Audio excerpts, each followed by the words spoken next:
Okay, I'd like to express my appreciation and applause for the previous speakers. I've learned a lot, and they're very interesting presentations. I'm going to take a more micro view, not because you can't talk about everything, but we need to at least touch on everything, right? So I'm going to dive into what is productivity. I'm going to look at it specifically in the construction phase of projects, but that doesn't mean that's the only place it's important or that it exists, right? And I fully appreciate the importance of taking advantage of new technologies and new tools, but I'm going to introduce you, or perhaps review with you, some really old tools that we're still not using, okay? All right, so here we go. Oh, I'd also just like to speak to this speaker. The lean does apply to the front end of projects, and it's being done elsewhere. It's just not maybe here, okay? So there's lots to learn about that. That's enough. Okay, here we go. Okay, I want to start with a really production perspective, all right? So how many people know Little's Law? One. All right, well, they have some uphill to climb. Okay, this is a fundamental law about production systems and production system design. And projects are production systems, right? That's where we design and make everything that's new on the planet, right? Right? Even the things of which we will subsequently make multiple copies, right? Like refrigerators. Refrigerator is developed in a product development process, a project that looks a lot like construction, right? Okay, the law says that in every system we have, the desire is to have throughput, right? The product at the end, and the rate of throughput is TH, that's the abbreviation for it, right? The units of product produced in unit time. Every system involves work in process, right? So the product is if we're building a building, the wall without a window is work in process, right? Okay? Every production system also involves cycle time, right? The time it takes a unit of product to transit the whole process, right? Okay? Our throughput is the product, or the quotient, the product of WIP divided by cycle time, right? Plain as potatoes. So from that, we can talk usefully about some principles of system design, right? First, increase the throughput rate to match the demand rate, that is to equal the takt time, right? The beat that expresses average demand, right? Secondly, minimize cycle time and reduce WIP to the level needed to maintain throughput. You know, it's said sometimes about lean that we should abolish inventory, and the goal is to move in that direction. But if you don't have any inventory, you're not making anything, right? So we're going to have WIP. Lastly, minimize the resources required, right? So productivity actually comes last in design and management of production systems. If we don't do these other things, we're just messing around, right? Wasting our time. Okay, so let's look at but I want to look at productivity. That's what we're talking about today, and it is still very important. So this is an old influence diagram that starts from, I think I created this in, I don't know when, 1989 or something. But, so the idea is if we start with all the project cost, we can divide it between non-labor and labor costs. We can take labor cost and divide it between the price we pay per hour and the productivity that we're purchasing with that money, right? We can take productivity and distinguish between the percentage of paid time spent productively and the unit output per productive time, right? These are two variables that respond typically to different factors, Yeah? And so we need to understand both of these and operate on both sides of this equation, right? Does that make sense? Okay. This is really important, actually. Really important, okay? So let's look at some of the things that drive each of these. Over here, it's somewhat simplified, but the primary reductions or the non-productive use of time can be captured under two categories, rework and delays, right? Hunting and gathering, looking for stuff, waiting for stuff, right? And there's a lot of that in our business, right? Doesn't need to be as much as there is. Over here, we've got output per productive labor hour, and that's a function of itself of two variables. One is the amount of labor content in the object to be constructed, right? And that's responsive to the design of the product that we're building, right? And so productivity in the field doesn't start in the field, right? It starts in the design office, right? And it's responsive to the design of work methods, right? How we're actually going to do the work, right? All the way from big decisions like, are we going to do it off-site or on-site, are we going to modularize or not modularize, right? Down to how am I going to put that chandelier in place, right? Yeah. And then over here, make labor hours more fruitful, right? And that's a function basically of the skills of labor and the technology applied, right? So we can act on every one of these, right? And that would be a productivity improvement program, right? Yeah. Okay? All right, so let's look at one aspect of this. This is a way of measuring labor utilization. It uses statistical techniques to sample activities, right? And then categorize them and calculate percentages that you can determine within plus or minus at a confidence level how accurate they are, right? So this is from a real project, right? I also have, well, I want to talk about that. So this is the direct work is when you're physically putting something together, when I'm maybe putting a screw in up there, right? Okay? Look at the other categories, right? So that's what we would call production, right? There's preparation that takes place once the task is initiated, right? Scratching different parts of your body, trying to figure out how to do it, for example, right? There's the gathering tools and equipment. There's handling material. There's just plain waiting time. There's moving empty-handed. And there's personal time, which includes breaks, scheduled or unscheduled, right? Yeah, is this all right? Okay.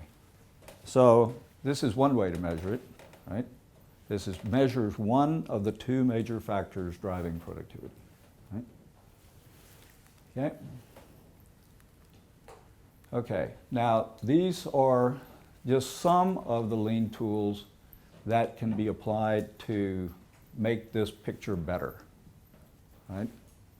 So last planner is, I don't know if you use that term even, but it's a method of production planning and control that gets right down to the daily plan, and the attempt is to improve the percentage of tasks planned in a day that are completed, right? And when I developed this metric back in the early 90s, and what I discovered was that was what you might call a puzzle, right? A puzzle given the promises of project management. And the puzzle was how, if we're doing all of these things so well, could it be that we only complete about half of the tasks that we planned? Doesn't mean that we don't do other work, because people will be looking around, right, to avoid the loss of capacity, if you bear cost risk for that, right?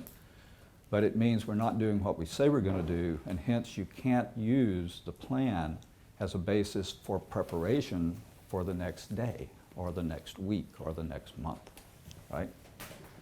And that means we have a systematic problem in our industry because we manage in a way that systematically discourages planning and preparation. And I think you will agree that if we discourage planning and preparation, our productivity is not going to be very good, right? Okay? So the fundamental driver of productivity isn't actually in any of these. It is the workflow reliability, the predictability of me keeping my promise to you to release this workspace to you tomorrow, right? Or to deliver something to you that you need, right? Yeah? But I'm not going to talk about last part, right? So, lean logistics, that is the delivery to the point of application, to the point of use of everything needed to perform a task. Information, materials, tools, equipment, people, right? Right? And then over here, what I called earlier on that influence diagram, work methods. I'm going to call that the design of construction operations, okay? And collaborative design of those operations radically improves reduces the time spent waiting because you're prepared, and increases the output per unit of productive time employed, right? So I'm going to talk about that for the rest of this talk, right? Because that works on both sides of our equation. Yeah? Okay, this is old, okay? This is from 1980. No, 1993, 1994. It's not that old. But. Okay, so this is using activity sampling utilization, not on labor, but on equipment. So this is light hydraulic cranes, what are called cherry pickers in southern part of the United States. And, and this is the utilization rate that's noted. I taught all the equipment supervisors how to do statistical sampling, okay?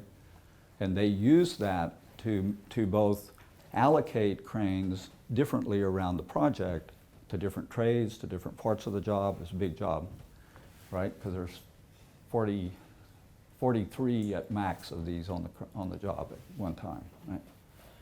And to take equipment off of the job. Because typically we spend more than our budget for equipment because we want to keep things around just in case, right? This gives us a more scientific way of determining what the case is, right? And you save quite a bit of money. So doing this both reduce delays for lifting equipment and reduce the cost of providing that equipment. Yeah? That's lean.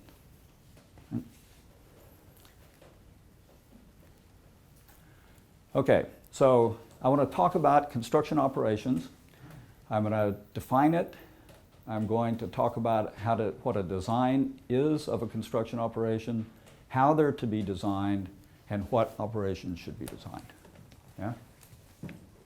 So, where do we go? Okay, but we need a terminology, a set of words that this isn't a question of what's true, it's what's useful, right? So this is a way of talking that I invite you to join me in, at least for this talk, right? But I think you might find it useful elsewhere as well. So the idea is that projects are composed of phases. Of course, you could have multiple projects and sub-projects, right? But once you get down to the project, it's composed of phases. Phases are composed of processes. Processes are composed of operations. Operations are composed of steps. And steps are composed of elemental motions, what we would program a robot to do. Clinch, drop, rotate, right? We don't do that in construction. at least not yet. But we might in fabrication shops. Right? Okay, so let's look at an example just so this maybe drills in a little bit. So if we've got thinking about a building project, we've got a project, it's called 101 Calhoun. We can divide that, as we do, into phases like substructure, superstructure, MEP, rough-in, mechanical, electrical, plumbing, rough-in. We could take this phase substructure, divide it into what I'm calling processes: excavate, shore, place drill, caissons. These are just partials, obviously, right? And then we could take place drill caissons and say that consists of operations: fabricate the cage, drill the hole, place the cage in the hole. Okay? These are typically done by different people within a crew or different crews, right? And this is typically done by sub-crews, that is an individual worker or a few workers working together. Right? And so you know that you're down here when you've got things like this. This is for fabricating the cage, right? So that operation, these steps. And I've got step in, place straight bars in cage. This is for a mechanical machine production of the caisson, which we actually did. So place straight bars in cage jig, weld helical coil to straight bar while rotating jig, fit and tack lifting bands, and then weld them out later, right? Does this make sense? Just as a terminology, right? Okay, so I'm going to talk about the design of these operations by specifying these steps, right? Okay. Okay, so you can read. If you want to learn more about this, there was a book published in, I think, 1971 by two Stanford professors, Clark Oglesby and, who was the other guy? Oglesby and Parker. Yeah, Parker. And it's something called Design of Construction Methods. I don't remember the exact name. So it's been around for a while, and what they did was they took industrial engineering, basic industrial engineering methods, and applied them to construction, right? And it's still a good idea. Right? So typically we're going to have operations designs at minimum involve a process diagram, and that's a dimensioned flow chart, right? So, or flow diagram, so that you're seeing the movements of materials, men, equipment, right? Right? And if you don't, so because one of the wastes we want to attack is motion, unnecessary motion, right? And so you might use this to, for example, consider or reconsider where you've placed your material stockpile. Right? Another key point here is that I think that we talk about quality, and that's really important. We talk about safety, that's really important. But we can't really think or do anything about those usefully separately.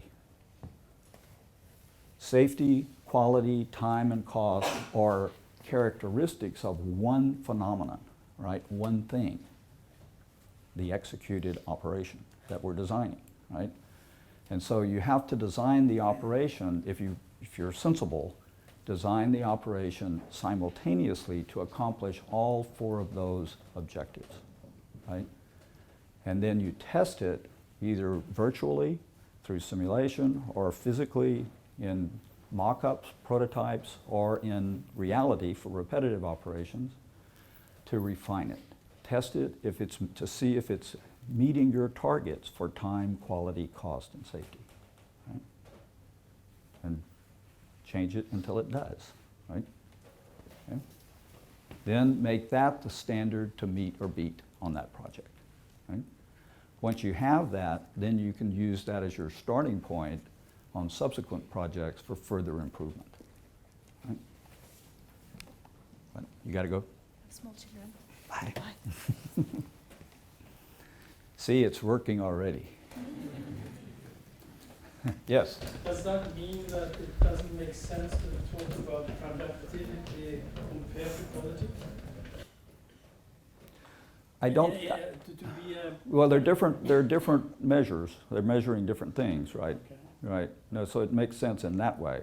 But I'm just thinking that if you're going to try and do something about either one of those, you have to do it together, Yeah. right? And I think there is quite a bit of data showing correspondence between safety and productivity, by the way, as you raise that issue. Right. And I think it's not accidental. It's because you have better operations, right? Right. All right. Okay. And then, how many people recognize PDCA, Plan, Do, Check, Act? Ah, good students, thank you. Okay, good. So this is the base method, problem-solving method that's used in design, test, redesign, right, deploy. Yeah. Okay, so just to give a very rough example of a dimension diagram, this one is not very well dimensioned. But what we would add to it, this is where this is reels for electrical cable, and they're cutting cable by hand in this really cold steel mill in Wisconsin, and they're rolling it out along this this piece of equipment along this road, and they've taken up 220 feet, right? Now we'd also like to show here, well, where are the people in the picture? Are there any other materials? Where are they getting the tools, right? So we want to have a plot plan, if you will, that shows the operation that we're designing on the plant, right? Okay. Then, again, a very simple example of a process chart where we're showing this, and this is a very simple operation. It's label, pull, reel, and cut, right? And these are the steps in the operation. These are the average times for each of them to be performed and the sequence in which they're performed. Very simple bar chart, right? Gantt chart. And then a crew balance chart that shows who's doing what when. And this is useful for determining whether you need all the people that you've got or whether you should have a higher production target to better utilize the capacity that you have, right? Right? So in this case, what do you see? What do you see in this case? Go ahead, talk out loud. Not really efficient. Not doing anything. Yeah, so, and this work fits right there, right? So, pretty easy if you want to minimize, if you want to continue doing 4 at a time, right? But if you want to go faster, you could use those 3 people in a different configuration, right? So this is actually a working example for classroom, but it's a real case. We have video that's hilarious. Yeah. Okay, so I've mentioned this already, but how do we design construction operations? I'm going to, they really should start, for the most part, in the computer, right? In the design phase. When you're designing the product, also design the process. That's why I would like to have the builders in the design phase, for one reason, right? So, because as you're developing the design of the product, remember the labor content in the product is a function of the way the product's designed, right? Not the way you execute the work. It's given for execution, and we can control that variable. Right? So we can do beneficial virtual prototyping, but then when you add the physical component, it matters, right? Because matter is resistant, is stubborn, right? And we will not be able to, if you're placing concrete in a floor, you know that you're going to have issues with tolerance for level and for variation in height, right? So, and then, so you get better information here, and we've tended in the industry to use mock-ups for product testing, like water and wind penetration for walls, right? Wall assemblies. But we can also use those mock-ups to develop the way we're going to build the wall, right? And then for repetitive operations, first run studies. That is, use the first time you do that operation, like place that, something that's going to be repeated, like a stalk of that HVAC up there, right, that ductwork, and use that to test your design, right, your operation design. So, in what operation should we invest? I just want to see if you agree with me. It'd be novel. I think we tend to invest time and effort in designing explicitly how we're going to do operations that are new, because we don't know how to do them, right? You're building something different, or you're building it with something different, right, or in a different way, right? We tend to be pretty good too about things that where we can't afford to fail. You don't want to lift a tower in a refinery and drop it. It's just not good, right?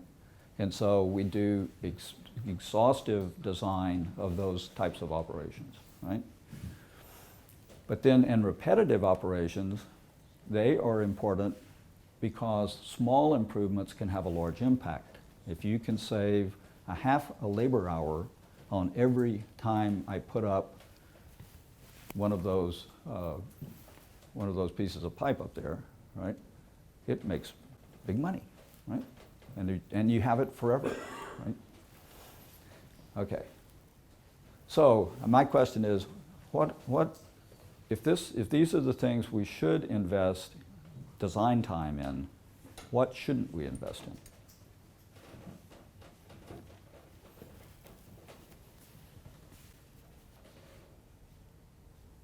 Is anything left out? So, you don't have to, I guess you're not going to answer, but that's okay. We can be thinking about that. Okay, here's some examples of the application of this is I should explain that, well, I will, I think, in a minute, but this is done not for the craft, but with the craft, okay? This is a collaborative design process that is part of the last planner system, right? And I don't know, is anyone using the last planner system and not doing this? Don't be embarrassed. It's been a part of the last planner system since it was invented, okay? So if you can get, you should do it. So these are companies, these are different companies with different contracts on a major refinery expansion project in Venezuela.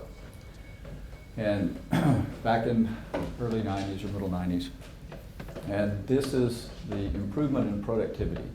Hatta was placing pipe supports. They went from 3 per day on average to 22. Costa Norte was running cooling water lines, right? Big pipe, 54-inch diameter. They were placing 1 stalk in 4 hours and 19 minutes. They went to 32 minutes. Right? Den Spee, electrical, putting wires in a junction box, right? Terminating wires in a junction box went from 1 every 5 minutes to 1 every 3 minutes. Right? You can see the pattern, right? So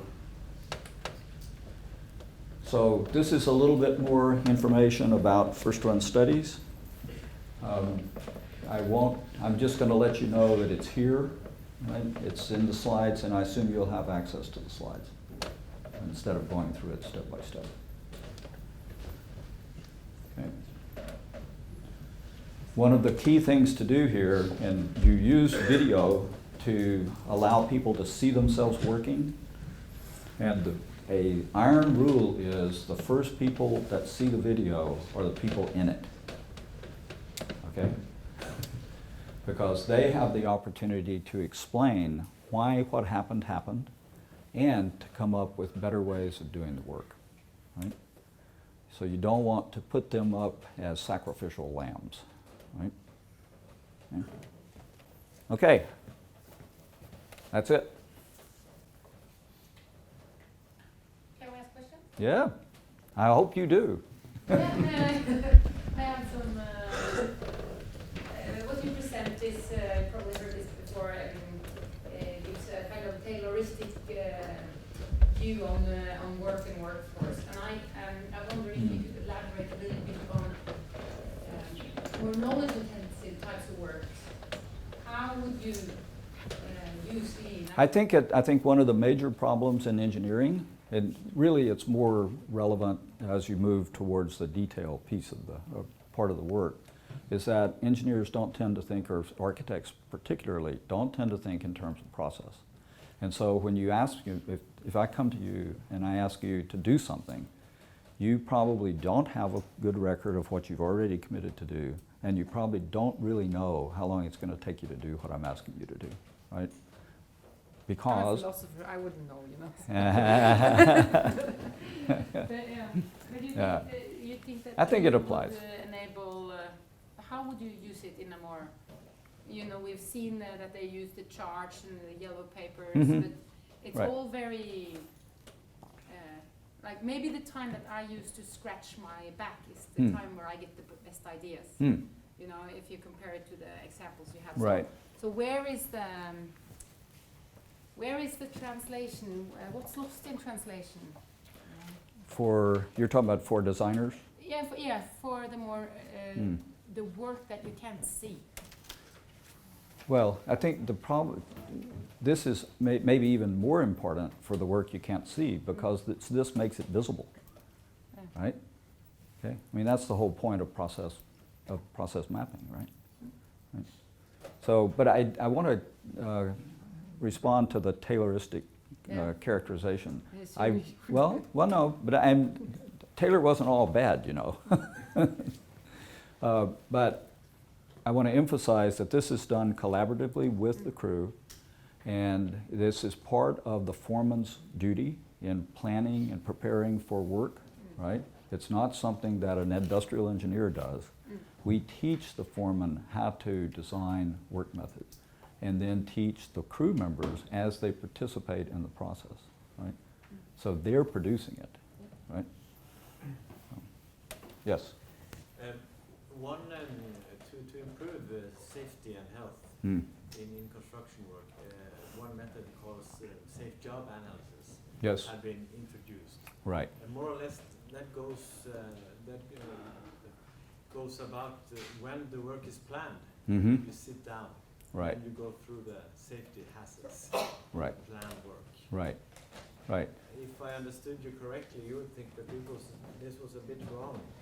This was, That wasn't probably not the best way of doing No, it. I You think- should do it together. exactly. I think it should be done together, and it should be done holistically, that is looking at all the performance dimensions of the operation you're designing. Because If you this just is- pick out hazards, right, I mean, you're probably leaving intact all kinds of messy stuff, right? And if you don't know where you're going to put your foot next, that's probably the most dangerous time, right? Okay. Yeah. Yeah, so, but you would look at, I mean, you would review a design looking at hazards, just as you would review it looking at opportunities for defective work, right? Where could I make a mistake, right? My point was that we have institutionalized in rules and regulations that after the job is planned, it's authoritative that you go through a safety job analysis Right. of the planned work. Oh, I see. Oh, no, good point. Wow, there's an opportunity. Yes, sir. What is the potential of the Norwegian construction industry to increase productivity? I don't know your industry well enough to say. I mean, but I can tell you that on a hospital project where we're applying everything that we can, but we know how to apply it in lean, it was produced 6 months early, $360 million hospital, acute care hospital, and the trades averaged 20% better productivity than against their own baselines. Okay? 20? Yeah, and on a subsequent project where we learned from what we did on that one, it went to 50%. So I don't know. Labor time. Labor productivity, output per unit of time, of labor time. Coral. I have a question for you, Glenn. Good. Great presentation. My question is, we have a ton of master's and PhD students in the room today. Mm. If you were to recommend some exciting research you think they could do, what topics, and hearing what you heard from the construction industry today, what would you recommend to the students? What is state of the art? What should they be looking at? Well, actually, I have slides that that aren't here. They're in my computer that I could show if you want. I mean, I think We have everyone time? can see that, right? Yeah, we do definitely we have time? for that. Okay. Let's hook it up. Okay, let's see what we've got here. So I've divided this into, I'm not going to do that. These are just some things that, this isn't everything that needs to be done in research, but these are things that I think need to be done in research that I would like to be involved in some way or another, but not necessarily. So I've divided it into descriptive, hypothesis testing, and constructive research. And constructive research is what engineers mainly do. That is, they produce some construct or system or software, a tool, a method that's useful in the world, right? So let's see, I'm going to have to do it this way. Okay, so one of the claims of lean construction is that as projects, if I said here I've got a line between my hands, and at this end are simple and certain projects, and at this end is complex and uncertain projects. As we move towards this dynamic end of the spectrum, the more lean methods are needed, because you pay, as putting it the other way, as you move in this direction, you're paying a lesser and lesser penalty for not doing it right. Okay, because you at least have an adequate way to do it if you've done it before, right? Well, hopefully, hopefully. Okay, but what we don't have is we don't know the distribution of projects over that continuum, right? And so it's not very, we can't make very useful use, can't make good use of that proposal, right? Let's suppose it's true, right? But we might persuade people if we had a better empirical data about that distribution. So that would be something to work on, right? Another thing is measuring contingencies of all types: financial, time, capacities, and inventories, right? These are what we call waste, right? That is, they're waste to the extent that you can do without them. You can learn to do without them, right? Or to do with less of them. And I think that the cost reductions we're seeing in integrated project delivery projects in the United States are primarily a function of reducing financial contingency, right? And it's being reduced because we don't any longer need it, right? Okay? And I think that, well, it's all speculation, but that's why I want you to measure it, right? So I don't have to speculate. Ask questions as we go, okay? If you're thinking about doing this, you want to know more about it, ask questions, right? You can find me also, and that's all right. Okay. I think this is a really critical issue. Explore if and how lean project delivery achieves or could achieve the 3 sustainable outcomes, right? Social, economic, and environmental, right? Right? This is called the triple bottom line, right? Is that familiar? Okay. And lean has tended historically to be focused on the economic, but it need not be. If, as I believe, it's a fundamental management philosophy of managing human organizations, then we need to be able to do this, right? Because these are fundamental human objectives, right? So someone needs to be working on this. Right? Or take a piece of it. It's way too big just in one chunk, right?